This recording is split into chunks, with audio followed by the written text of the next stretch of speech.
Tonight on Bridge City News, a photo featuring Liberal leader Justin Trudeau and brownface has surfaced.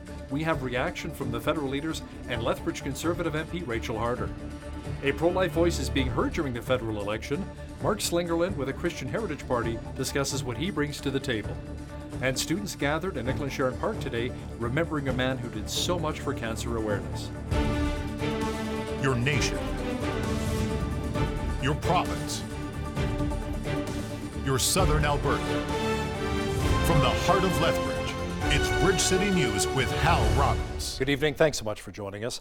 Today was the day we found out the fate of the mother and father who were charged following the death of their son. David and Colette Stephan have been in court for the past couple of months, answering to the charge of failing to provide the necessaries of life for their 18-month-old son Ezekiel, who died in 2012 from bacterial meningitis. Today, the judge handed down his verdict at the Lethbridge Courthouse, and BCN's Loris Alexander was there. Hal, Justice Terry Claxton spoke to the courtroom here in Lethbridge, Alberta for only 4 minutes before delivering his written decision. David and Colette Stephan have been found not guilty in the 2012 death of their 18-month-old son, Ezekiel. This has been a significant turnaround in regard to the justice system, or our experience with the justice system over the past 6 years. Because we were getting bulldozed over and over and over up until June of this year. And so it has shown that justice can come, for sure, that truth can be heard and allowed into the courtroom. The last trial we had, the judge was just off on the elements, and the Supreme Court of Canada corrected that. So we weren't surprised, but like the Stephans, we were very apprehensive because the decision is obviously the judge's, but we're all very, very relieved and pleased with what happened. The Stephans say they will also be seeking court costs in relation to the case. For Bridge City News, I'm Loris Alexander. We at Bridge City News always try to show both sides of every story, including the special we first produced last year called Fighting for Ezekiel. Liberal leader Justin Trudeau has apologized following the publication of a photo showing him in brownface makeup from a costume party from 2001. The picture is making headlines around the world, including the BBC in Britain, the South China Morning Post, and the Herald in Sydney, Australia. Trudeau says even though the event happened 18 years ago when he was a 29-year-old substitute drama teacher, it was still wrong. When I was a teacher out in Vancouver, I attended an end-of-year gala where the theme was Arabian Nights. And I dressed up in an Aladdin costume and put makeup on. I shouldn't have done that. I should have known better, but I didn't, and I'm really sorry.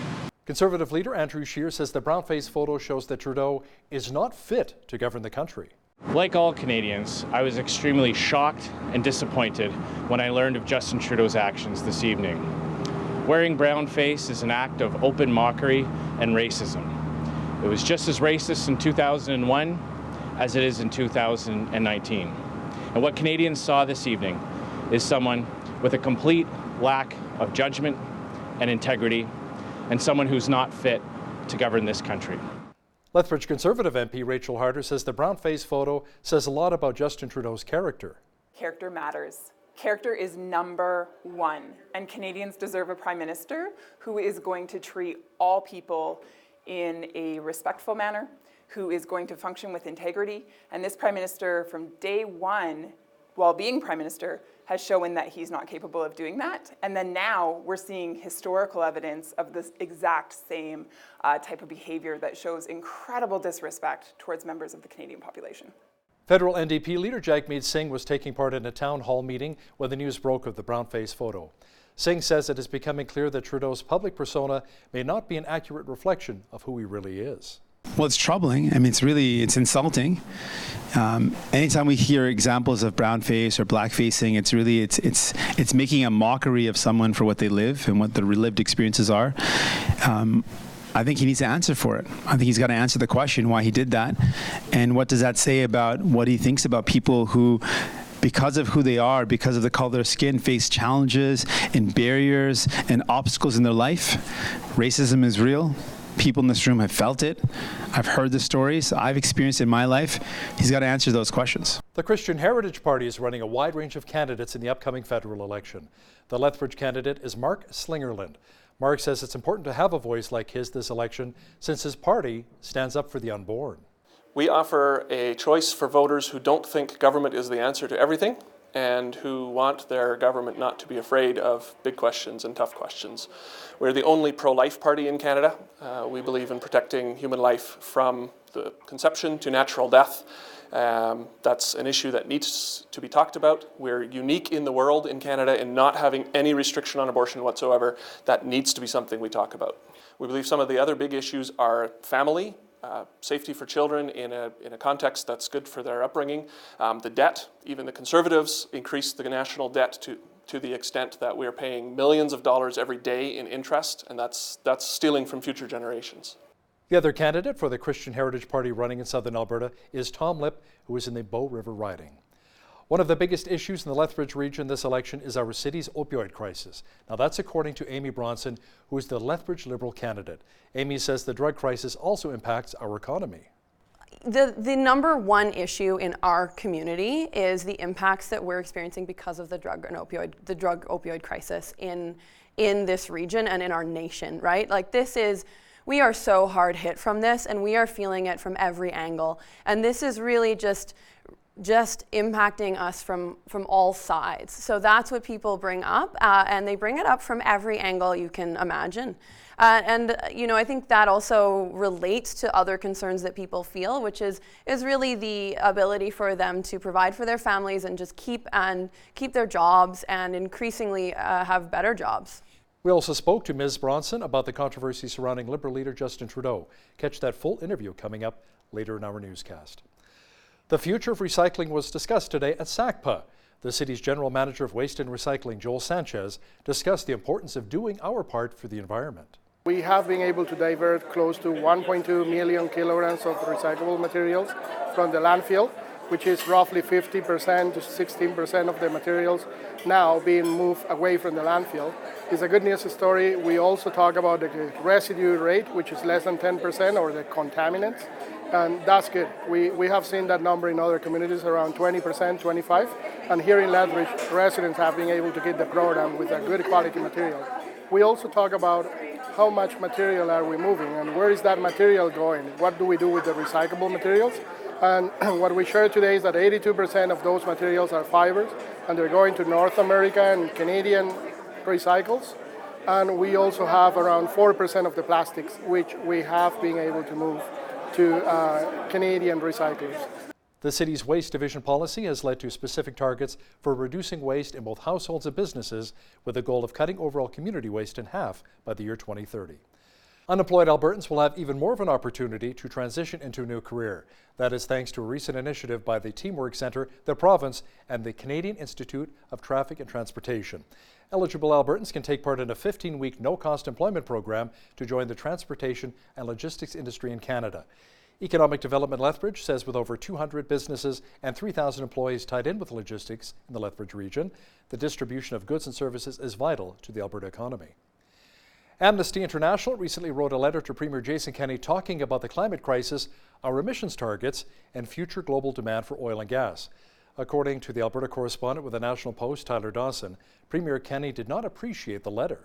His response was quite a remarkable letter that he sent back to Alex Neve, the head of Amnesty International Canada, and said, well, you guys got to find something better to do. I mean, we're talking about Alberta, we're talking about a place with gender equality, with industrial standards, with environmental standards, and perhaps, attention should be spent on Saudi Arabia and Iran and Venezuela and all these other places. So it was a very, very fiery dispatch from the Premier. Catch the full interview with our legislative reporter Tyler Dawson as he also discusses the latest court challenge over Bill C-69, or what Kenney refers to as the No More Pipelines Act.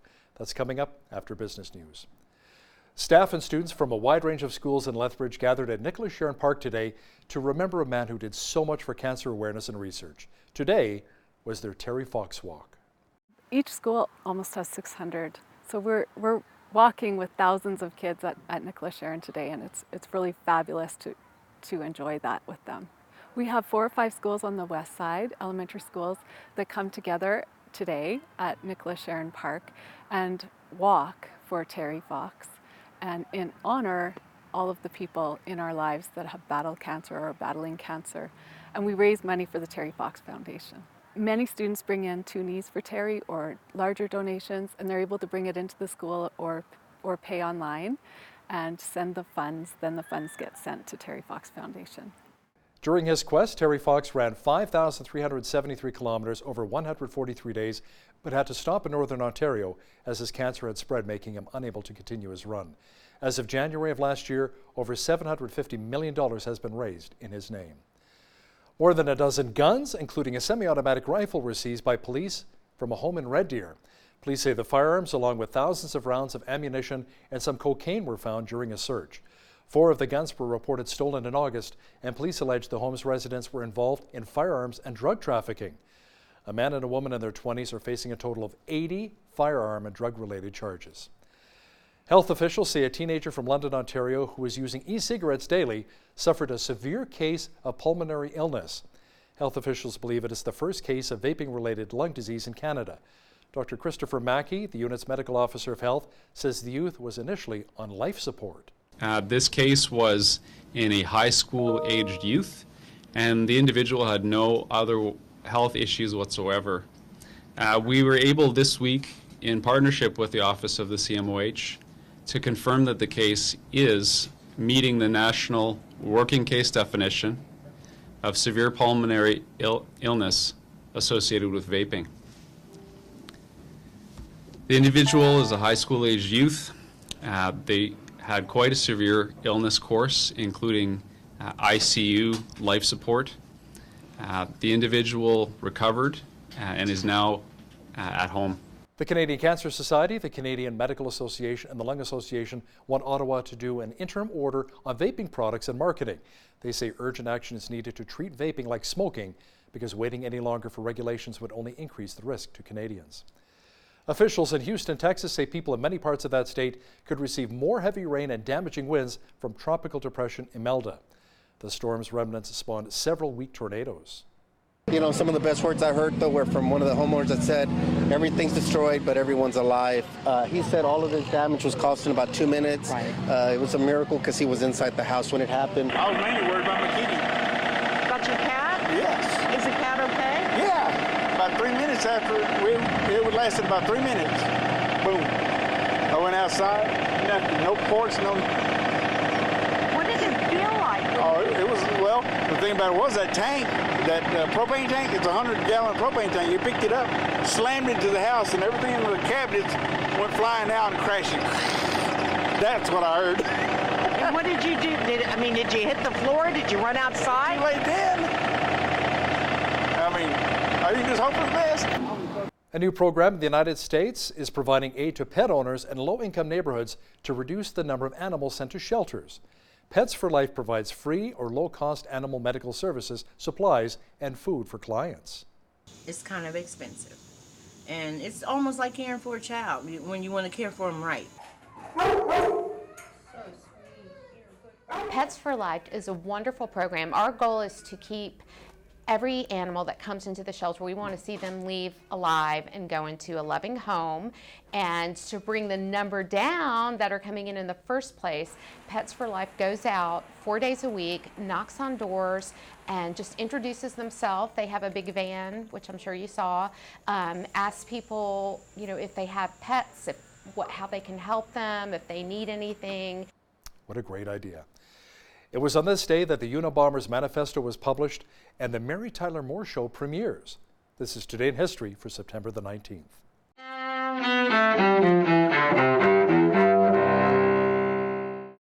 September 19th, 1777.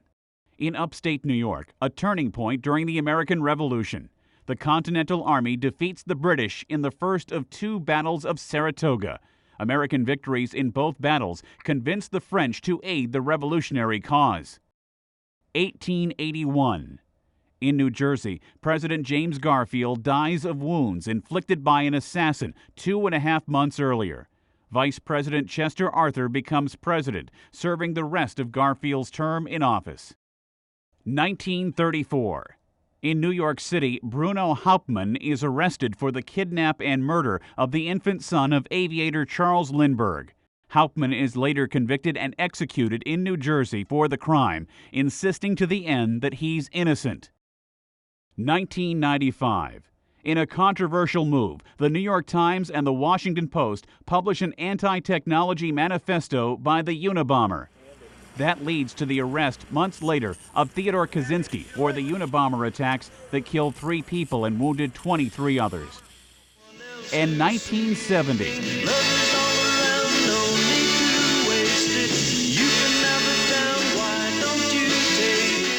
The Mary Tyler Moore Show, the classic TV sitcom, premieres on CBS. Today in History, September 19th. Ed Donahue, The Associated Press. Showers and cooler today, but the clouds are on their way out. Complete weather details are coming up. Cool with showers off and on today, but the clouds should be clearing out tonight with a low near 4 degrees. Tomorrow, just a few clouds with a high of 16. A nice weekend is shaping up. Sunshine at 18 for Saturday, sunny at 21 degrees for Sunday. Monday, lots of sunshine again with a high expected near 18 degrees. Tuesday, mixture of sun and cloud and high expected near 20. Wednesday, mostly cloudy and a high near 19. Looking at the almanac, the average high for this time of year is 19 degrees and an average low of 4. The highest temperature on this date was recorded in 1938 at 32 degrees, and the record low was -5 in 1997. Sunrise was at 7:13, sunset at 7:38. Looking at tomorrow's national forecast now, Victoria will have a few clouds and 17. Partly cloudy and 19 degrees for Vancouver. A mixture of sun and cloud in Calgary with a high expected near 15. A chance of showers and 18 for Edmonton on Friday. Thunder showers and 19 for Regina tomorrow. Overcast and 20 for Saskatoon. Rain and 24 is expected in Winnipeg. Toronto should be mainly sunny and a high near 26. The clouds will be hanging over Ottawa tomorrow with a high near 25. Montreal will be mainly sunny and 25 degrees as well. In the Maritimes, Fredericton, New Brunswick will be partly cloudy and 24. Halifax, Nova Scotia will have loads of sunshine and 21. Charlottetown, PEI will be sunny and 20. And in St. John's, Newfoundland, expect lots of sunshine and a high near 17 degrees tomorrow. The strike by 49,000 United Auto Workers that stopped production at General Motors plants across the U.S. is beginning to affect production in Canada. The contract talks are continuing in Detroit, but the stalled assembly lines and parts plants south of the border led GM Canada to announce temporary layoffs for 1,200 employees at its truck assembly plant in Oshawa, Ontario. It makes the Chevy Silverado and GMC Sierra pickup trucks. There is also talk that production of the Chevy Impala, also built in Oshawa, will be disrupted with hundreds more workers being laid off. The finance minister of France says Europe is ready to impose retaliatory tariffs next year on American goods. It is part of a long-running dispute over subsidies to plane makers Airbus and Boeing. He told reporters that Americans should know that we're ready to react. The World Trade Organization ruled in May that Europe illegally subsidized Airbus, hurting U.S. competitor Boeing. The European Union, meanwhile, has brought a similar case to the WTO, accusing the American government of illegally subsidizing Boeing. Home sharing company Airbnb says it plans to go public in 2020. It is a long-awaited move for the company, which was founded in 2008 in San Francisco. Airbnb has more than 7 million listings in 100,000 cities around the world. It said earlier this week it made $1 billion in revenue in the second quarter of this year, but it did not reveal all of its profits. A judge heard arguments to decide whether lawsuits against members of the Sackler family that owns Purdue Pharma can go ahead with the company, which is seeking bankruptcy protection. Purdue has been blamed for having a larger role in the North American opioid crisis. This was the first day proceeding in this bankruptcy, and the goal of the first day is to take immediate action to be sure that the company that's seeking to go through a reorganization is able to function day to day.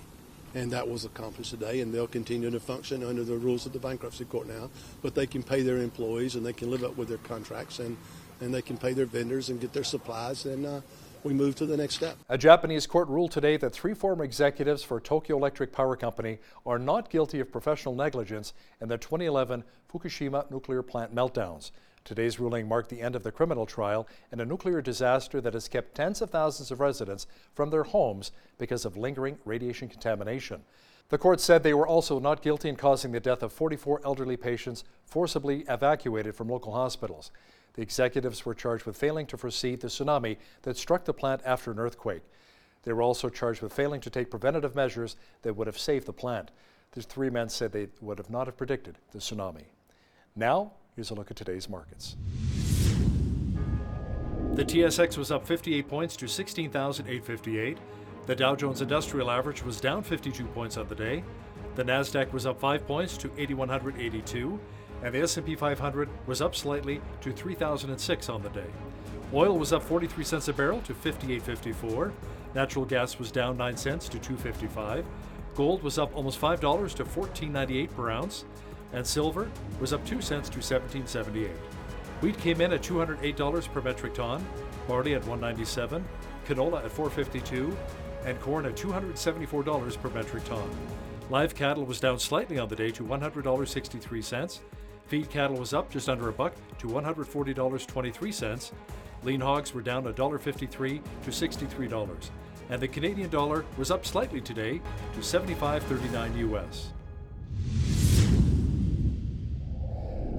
Recapping one of our top stories this hour, the Lethbridge couple charged with failing to provide the necessaries of life for their son was found not guilty today. David and Colette Stephan were originally found guilty last year in the death of 18-month-old Ezekiel, who died in 2012 from bacterial meningitis, but a retrial was ordered. The opioid crisis still dominates the headlines in our city. Up next, I chat with the Liberal candidate for Lethbridge, Amy Bronson, who has a plan on how to best deal with the drug problems in our city. That interview is coming up. But first, here's a look what's happening in and around your community. Here's your Bridge City News Community Calendar. The Lethbridge Public Library is proud to join communities across the country in a national celebration of literacy, storytelling, and the literary arts by bringing the Word on the Street Festival on September 21st, beginning at 11 a.m. at the Lethbridge Public Library main branch. Enjoy free workshops and demonstrations, street performers, live music, and more. For more information, visit thewordonthestreet.ca/Lethbridge. Southern Alberta Crime Stoppers is holding their first ever 5K Color Fun Run on Saturday, October 19th from 9 to 11 a.m. at Legacy Regional Park in Lethbridge. They're also looking for volunteers to help make this event a success. All proceeds to go to Southern Alberta Crime Stoppers. For more information about the run and volunteer opportunities, email lcsa1983@gmail.com or visit Southern Alberta Crime Stoppers Facebook page. Do you or someone you love have a gambling problem? Is it causing chaos to your life and relationships? Gamblers Anonymous holds weekly meetings on Tuesdays and Thursdays at 408 13th Street North. For more information and meeting times, call 403-331-0822. And that's your Bridge City News Community Calendar. We are in the thick of a federal election campaign, and we want to hear from all of the Lethbridge candidates. Today, joining me at the desk is Amy Bronson, the federal Liberal candidate for the Lethbridge riding. Welcome to BCN. Hi, Hal. Thanks so much for having me. It is wonderful to be back here at Bridge City News. Good to see you. So why don't you explain to our viewers what your other job is when you're not out campaigning? Absolutely. So when I am not a political candidate here in Lethbridge, Alberta, I work for a large professional services firm providing advisory services to clients. And some of those major clients that I have worked with are government ministries or crown corporations. And so they come to myself and my firm for advisory services on a range of issues. It gives me a really unique insight into operations of both large businesses, small businesses, and government functions. And it's some of what has brought me into wanting to do the work that I'm doing here right now in Lethbridge. And taking a 6-month sabbatical as you're out door knocking, campaigning right now. How many doors have you knocked on so far? We have knocked on over 4,000 doors since May. Wow. And we have made approximately 1,500 phone calls as well. What are the big issues that a lot of people who are answering the door are saying to you? It's like, Amy, I want to talk to you about these 3 big hot button items. What are they? The number one issue in our community is the impacts that we're experiencing because of the drug opioid crisis in this region and in our nation, right? Like we are so hard hit from this, and we are feeling it from every angle. And this is really just impacting us from all sides. So that's what people bring up, and they bring it up from every angle you can imagine. I think that also relates to other concerns that people feel, which is really the ability for them to provide for their families and just keep their jobs and increasingly have better jobs. Jason Kenney, Alberta Premier, recently announced $140 million over 4 years to help with a lot of the opioid crisis in our province here. But how can the feds actually help? Justin Trudeau and the Liberals, what can they do federally? The federal government response, this is great news. I think that this has to stop being a partisan issue. This is something that we all need. We need all hands on deck to get deep into the supports we need. And Lethbridge really truly needs our fair share from all levels of government. And that's something I will advocate for and just not stop until we get it. But at the federal level, we have, of course, the border security aspects and justice system elements are very important. The cuts to the border services that were made under the previous government, those came at the time when we're seeing this kind of increased concern at our border crossings for these new drugs that we didn't understand before. That has been refunded. So we're seeing funding at the border services. We have to change things at the federal level, as well as looking at emergency funding. There's been emergency funding at the federal level. I want to get that here in Lethbridge and get those access to treatment, to better evidence, and preventative programming as well. Here in southwestern Alberta, a lot of the economy is agribusiness, obviously, Absolutely. right? Agriculturally based. But we also know a lot of people in the energy sector who live here as well. So how can we get those pipelines finally built? How can we get shovels in the ground, Amy? You're so right. So many delays, right? You're so right that agribusiness is the absolute bedrock of this community and this economy here in southern Alberta. And we're very lucky that because of that, we have a diversification that isn't necessarily available to us elsewhere. And with that agribusiness, there's been continued supports under the National Food Strategy from the federal Liberal government that are going to come to that sector. I'm very passionate about it. It's my family background. I grew up in the beef industry. My family owned a small business in the beef industry. I've spent so much time on ranches and feedlots and working cattle, and my family has over 100 years of farming in Alberta. Now, I've also had family members that have lost their jobs in the oil industry. Who here has not? We all know that this is something Lethbridge and the nation have prospered from. And frankly, we have to get this pipeline built, and that is in progress. That is significantly more in progress than it has been under any other government. So the Trans Mountain Pipeline expansion and the purchase of that asset by the federal government is an incredibly clear signal that this is a priority, that these needs in Alberta are heard, and this is going to go forward. How about Energy East as well, getting our oil out to Eastern Canada? So the Eastern Canadians don't have to buy Saudi oil or American oil. Even Elizabeth May, when I interviewed her in the past, the Green Party leader, says, why are we not buying Canadian oil? I think that the message that Canadian oil is a great choice within Canada, and it's something that we need to support. I think that is something to absolutely continue to bring forward, especially as an Albertan Liberal, the translation of those issues throughout Canada, understanding the barriers that we face to best expressing the business case for this to Quebec and why they need to understand this. And work with us on this is something that I'd like to be a part of. And I do think that the Liberal Party is the party best positioned to do that and to work at the pipelines that we have stated support for and to get those going. While we also look towards increasingly diversifying our sources of energy, and that is a message that other provinces really want to hear and need to hear. That's a concern of constituents across the country. So that's really the role of Liberal government and myself as a candidate I'm going to play within it. Climate change has also been an election issue, even though Canada only contributes 1.6% globally, to pollution when we talk about that across the world here. Now, carbon tax.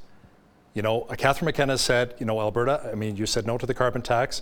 It was repealed by Jason Kenney. The federal carbon tax will kick in January if the Liberals are re-elected. But a lot of Albertans I talked to are not really crazy about the carbon tax. So how do you sell that to Albertans that, yeah, it's a good thing?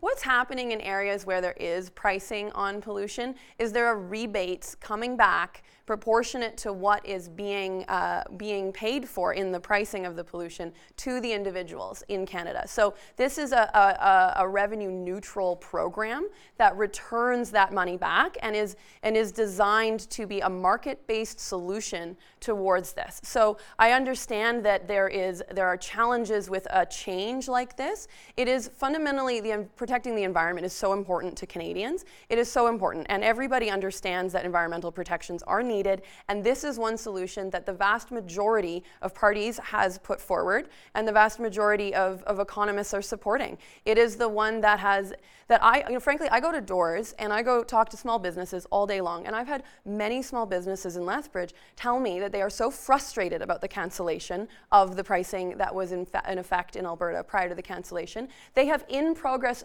plans to put green energy projects on their businesses and to work with that, and they're very frustrated that those are stopped mid-progress, and that there's this backtracking on what has been introduced to help protect the environment and also make our economy grow. In 2015, Justin Trudeau made an election commitment to keep the annual budget deficits below $10 billion, but later backed away from that. Then he pledged to balance the budget within 4 years, or sometimes when he said the budget will balance itself. Here we are, Amy, 4 years later, we don't have a balanced budget. What's going on? The best way to move forward on continually looking at reducing our deficits in this country is to continue with strong economic growth. So our economic growth has been the top in the G7.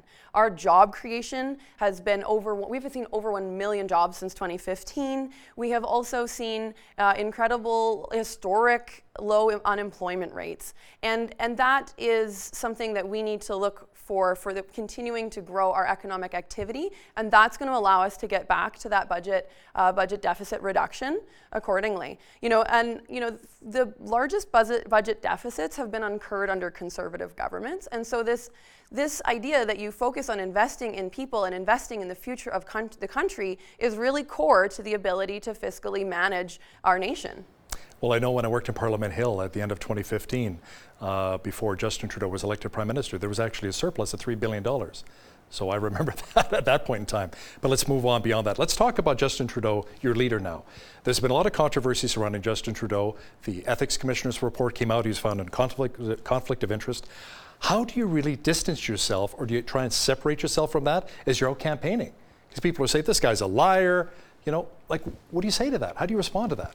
So the Prime Minister of Canada, Justin Trudeau, has been very clear that he takes full responsibility for the course of the affair, SNC-Lavalin affair. The situation that you're discussing, right? And so with that full responsibility taken, there's also been an independent report commissioned from the party. There has been an Ethics Commissioner report independently.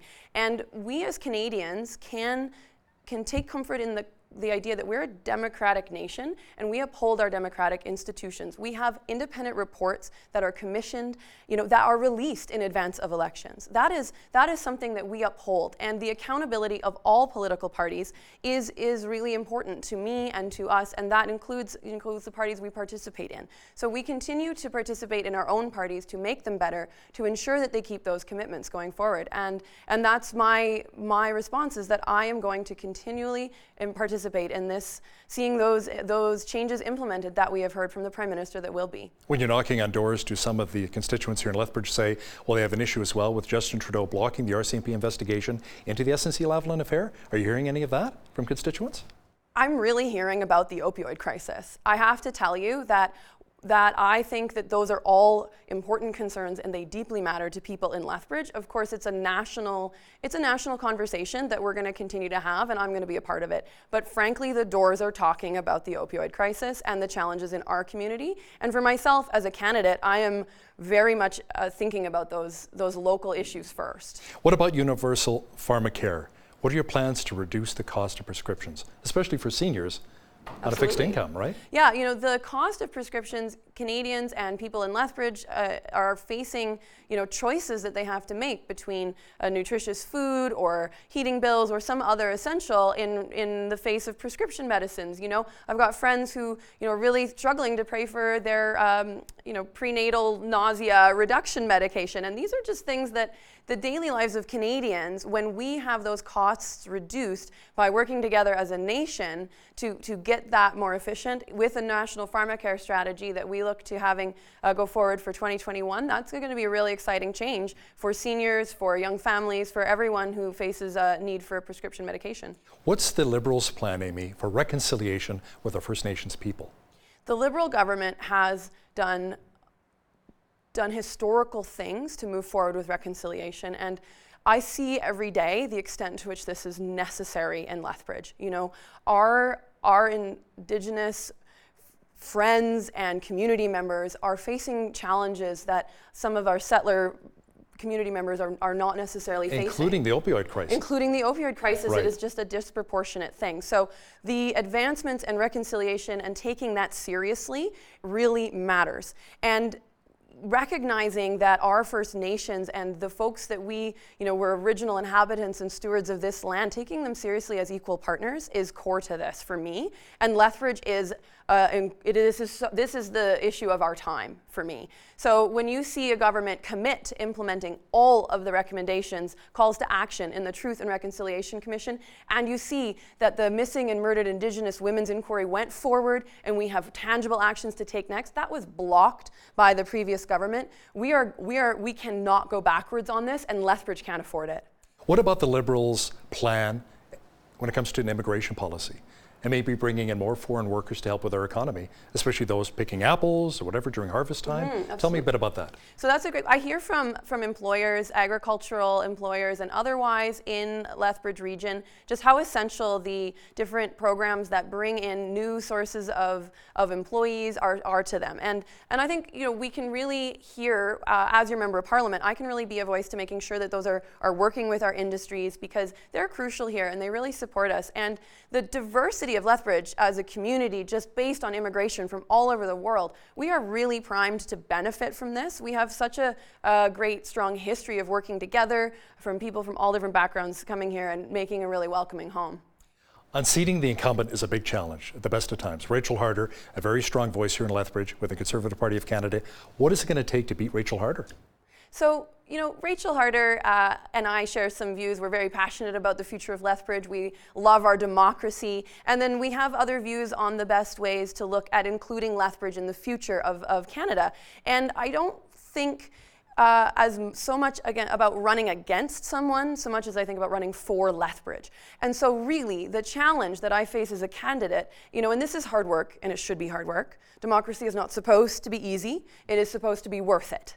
And when we all work hard, when we all present, well-reasoned, thoughtful discussions with people, when we listen at every door, this is when Lethbridge gets better, this is when the country gets better, and this is when we get a better member of parliament, no matter what the outcome. So I am just for Lethbridge, and I am for listening to these people. And every day I meet someone who tells me they have never met a political candidate.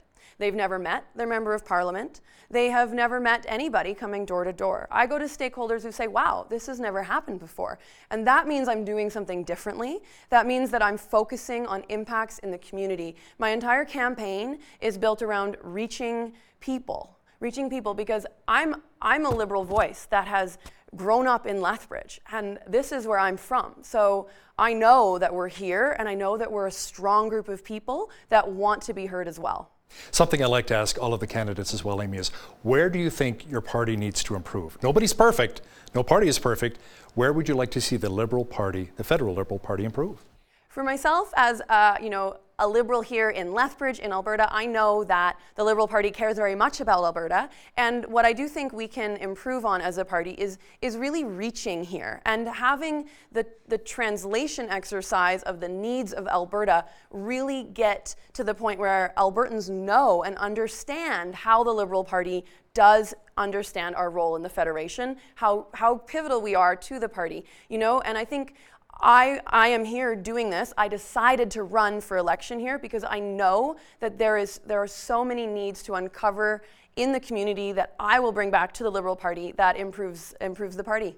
You're very passionate about our city, which is wonderful to see, as am I. But what really sets Amy Bronson apart from the other candidates? What makes you different, unique? Well, that's a really interesting question, Hal. I think I've had a really diverse set of life experiences for my age. I'm turning 30 mid-campaign, actually. So, happy early birthday. Thank you. It's a really exciting time in my life. So for myself, I grew up here in Lethbridge, in the city, in a small business family that's working in technology innovation in the beef industry. My dad's a cattle veterinarian who started a tech business within that industry, and my mother is a nurse. So this gives me a really unique perspective, just embedded in my experience on how important our public sector is and what the bedrock of our private sector is and how to work with both sides. For myself, in my career, I of course have worked most recently in a large national firm, so I understand working with industries and businesses, but I also have a background that includes experience abroad, working with nonprofits and in international development. I have worked within a refugee camp. I have done work in international development supporting other governments. I've traveled quite extensively and worked in like 3 different sectors. So this helps me deliver for Lethbridge. Amy Bronson, federal Liberal candidate here in Lethbridge. Thanks a lot for joining me in studio today. Thank you so much for having me, Hal.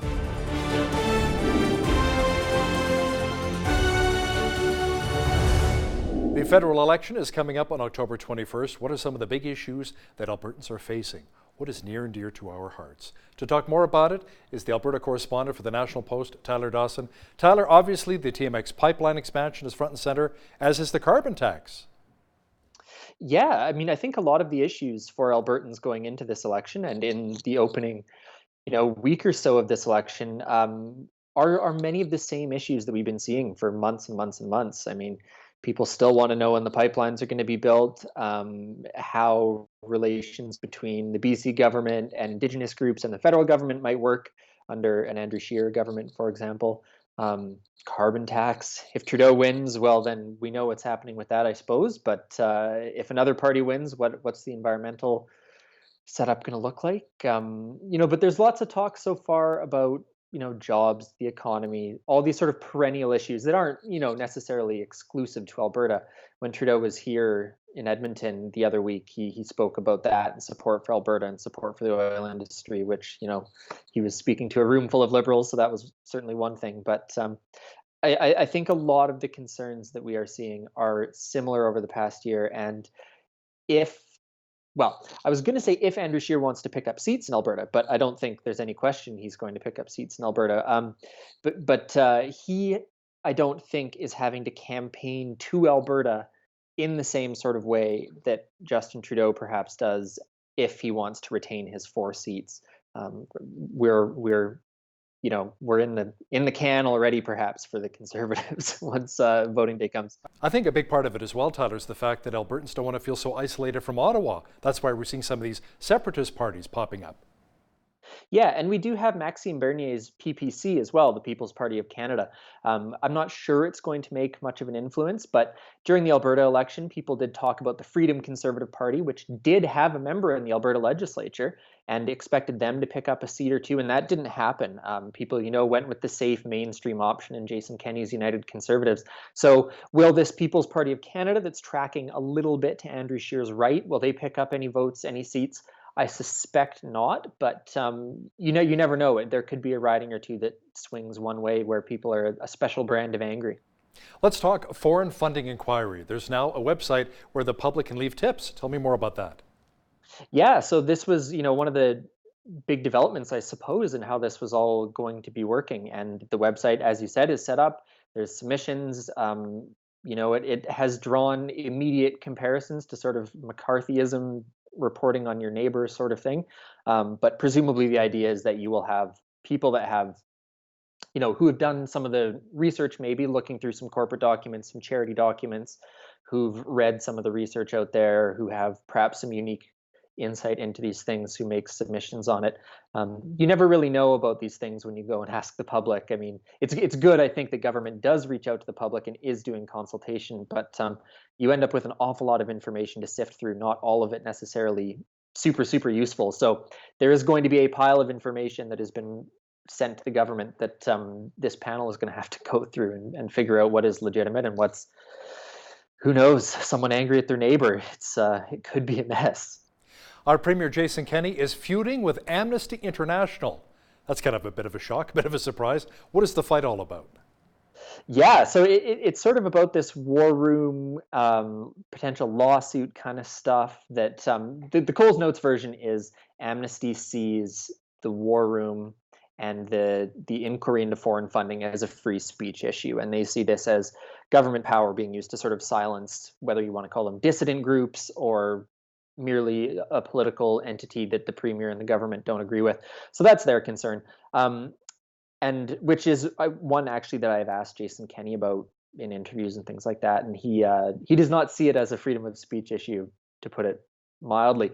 And his response was quite a remarkable letter that he sent back to Alex and Eve, the head of Amnesty International Canada, and said, well, you guys got to find something better to do. I mean, we're talking about Alberta, we're talking about a place with gender equality, with industrial standards, with environmental standards, and perhaps, attention should be spent on Saudi Arabia and Iran and Venezuela and all these other places.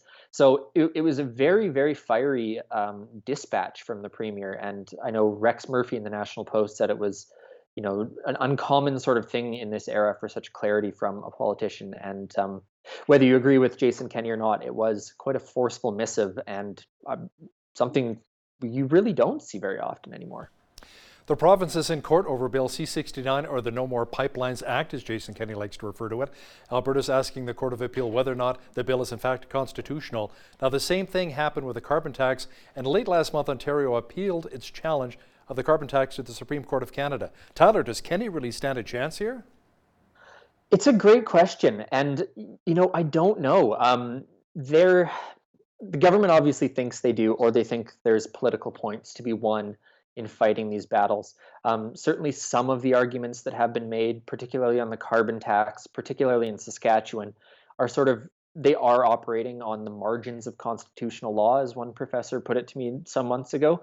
The question is really one of jurisdiction, right? Does the province have sort of exclusive jurisdiction over pipelines, over the environment, or is it an area of mixed jurisdiction, or is it an area of exclusively federal jurisdiction?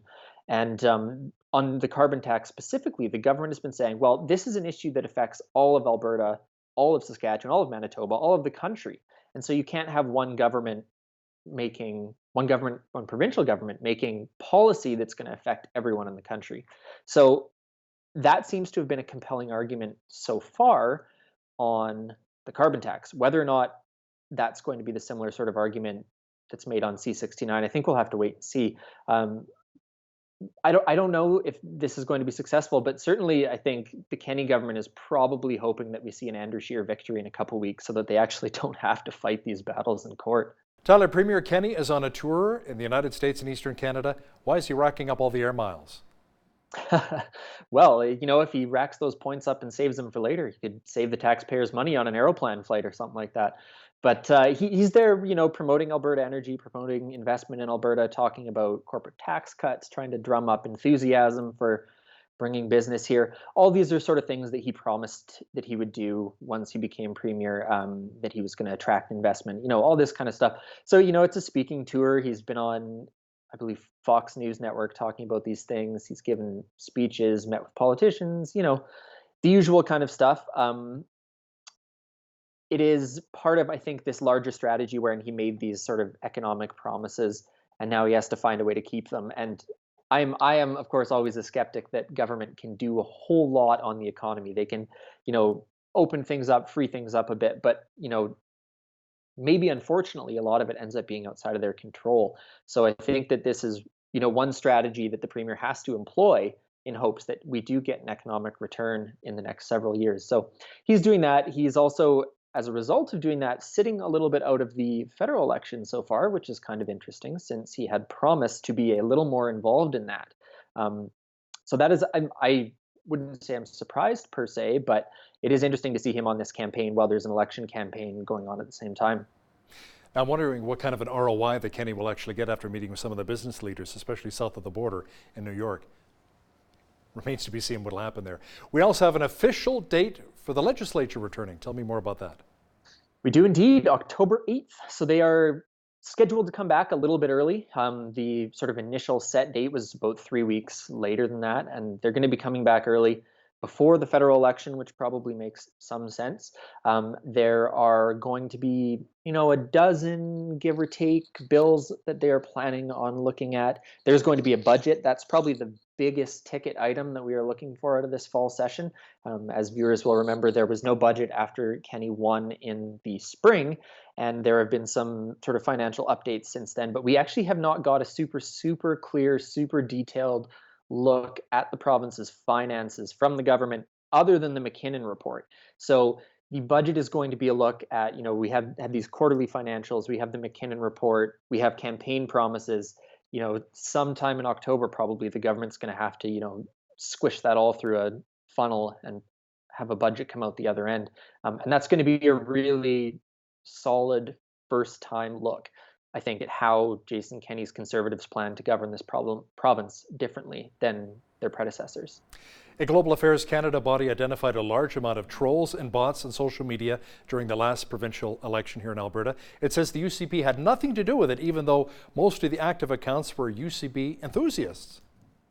Yeah, it's a very weird sort of situation because we often think of interference and misinformation as this, the Russian boogeyman or these troll factories in Macedonia. But this was sort of homegrown rabble-rousers, so to speak, who were pro-UCP, and some other accounts as well that were actually pro-People's Party of Canada. So sort of a weird scenario, and the government, keeps track of these things, and they did identify some sort of known sort of far-right neo-Nazi type actors involved in this. They didn't name any of those people or any of those organizations, which was a tad odd, I thought. But they were keeping track of this. But they, basically they couldn't find any nefarious foreign activity. There were just some sort of strange things going on, and not nearly significantly enough to disrupt the process. Certainly the UCP was not involved in this. Certainly this is not calling into question the legitimacy of the election, but it was a sign that, even in a provincial election, there were some of these weird things going on, even if they're domestic. And I'm sure that in a few months we will get another report saying that very similar things happened during the federal election. The Globe recently had a story on red tape reduction that would be of some interest. Tell me more about that. Yeah, it's a very interesting document. So basically, there's a submission website for red tape, similar as we were discussing earlier about the War Room foreign funding stuff. And people submitted all sorts of things, and it is a real grab bag of stuff. There are, for example, when you talk about minimum wage, there are people who are concerned about the minimum wage cut for those under 18, not because they necessarily oppose it, but because it creates paperwork for business to keep two separate sort of pay sheets. So there's things like that, legitimate discussion of red tape, perhaps. There's a complaint about having to get a fireworks permit on your property. There's things like that. And then there's all sorts of just sort of quite funny stuff. An awful lot of people said, well, this is really ironic. How is a Ministry of Red Tape Reduction reducing red tape when you're creating more government? Or there's people that say, well, the pipelines, we should only build them downhill so that gravity, helps the oil along and saves us money. So, there's some obvious jokes. There are some serious recommendations.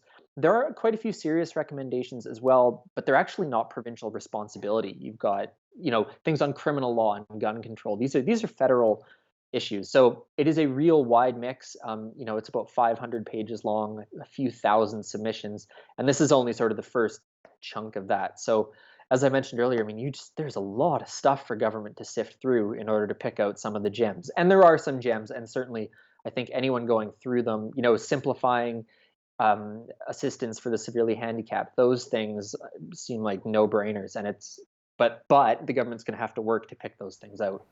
Tyler, Alberta is going to be reviewing e-cigarette usage as doctors will report all vaping-related illnesses. Now, this follows a couple of hundred lung issues in the United States, including a couple of deaths.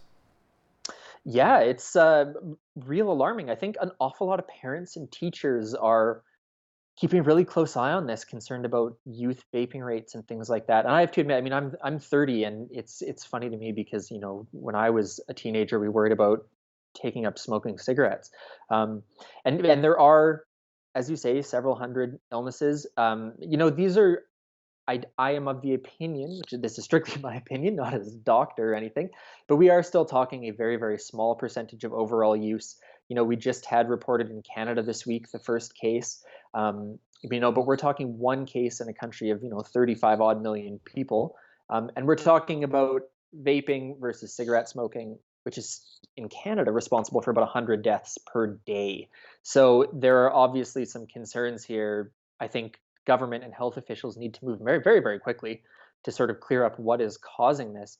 I am a bit of a skeptic that people should be truly, truly freaking out about this, especially because you are starting to see some reports in the US of people returning to cigarette smoking because of some of this stuff. And not a doctor, can't imagine that's a good choice.